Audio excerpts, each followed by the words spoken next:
नमस्कार, स्वागत है आपका मेरे YouTube चैनल शिव गौरी नंदन में।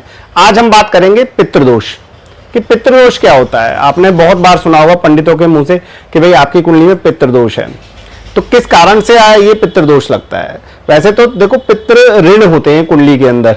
दोष तो बृहस्पति की वजह से लगता है, राहु की वजह से लगता है, लेकिन पितृ ऋण का भी एक महत्वपूर्ण कारण है जो ग्रहों के योग से बनते हैं, तो उसको समझना बहुत जरूरी है। इनके संकेत क्या है? इनके संकेत, जब आपके घर में बच्चे टीनेजिंग में आते हैं तो उनके स्वभाव में फर्क देखेंगे आप, उनके व्यवहार में फर्क आने लग जाएगा। वो माता पिता पे चिल्लाना शुरू कर देंगे, बड़े बुजुर्गों की इज्जत करना बंद कर देंगे, और आप देखेंगे कि उनका जो पढ़ाई में रुझान था वो भी कम हो रहा है। तो वो भी कहीं ना कहीं इंडिकेशन देता है कि आपके घर में पितृ ऋण है। जेंट्स के सिर के बाल जो सेंटर में होते हैं ना, यहां से बाल कम होने लग जाएंगे, वो भी एक पितृ ऋण की पहचान है। आपके घर के नजदीक में अगर कोई स्कूल मंदिर होगा तो उसकी स्थिति भी खंडरों जैसी होगी, वो भी पितृ ऋण की एक शिकायत है।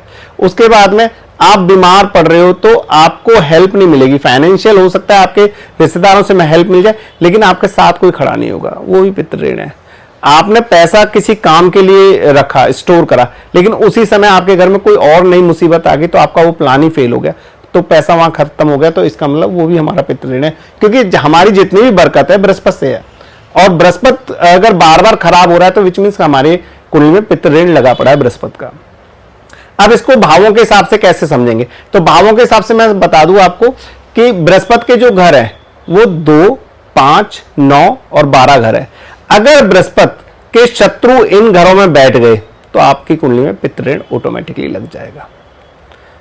इसके साथ में अब हम देखेंगे कि भाई पितृ ऋण की जो बुनियाद है वो कैसे रखी गई है। जैसे कई कुंडलियों में तो बच्चा जब जन्म होता है उसके बाद से ही उनके घर परिवार में प्रॉब्लम आना लग जाती है, तो उस समय उसकी कुंडली का हम 9th हाउस देखेंगे, क्योंकि 9th हाउस हमारी बुनियाद है, हमारे बाप दादाओं का घर है, और हम जब जिस समय पैदा हुए उस घर की बुनियाद वहां पर है। कि कहीं पर वहां पर तो बुध नहीं बैठा हुआ है या बुध राहु नहीं बैठे हुए हैं, क्योंकि अगर बुध राहु बैठे हुए हैं या शुक्र बैठा हुआ है तो बचपन से ही वो हमारे कहीं ना कहीं बृहस्पति को खराब कर रहा है, तो वो पितृ ऋण की शिकायत लगाएगा।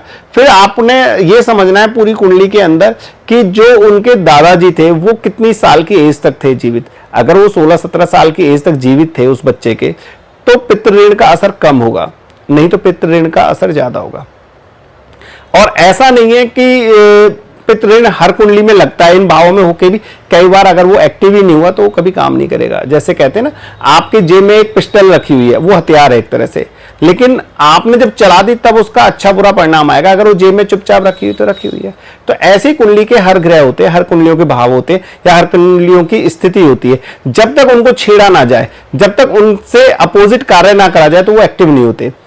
जाने अनजाने में कई बार हम ऐसे काम कर जाते हैं जिससे हम अपने ऋणों को एक्टिव कर लेते हैं। जैसे बड़े बुजुर्गों की रिस्पेक्ट ना करना बृहस्पति खराब करने की पहचान है।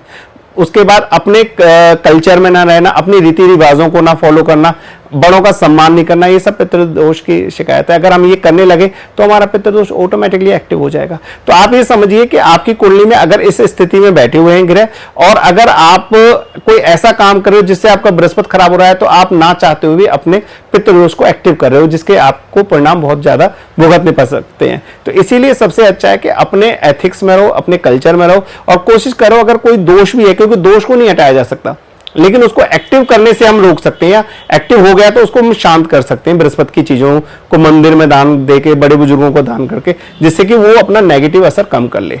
तो कैसी रही जानकारी बताइए मुझे कमेंट्स करके। अगर कुछ और संपर्क करना हो तो आप नीचे लिखे नंबरों पर संपर्क कर सकते हैं। नमस्कार।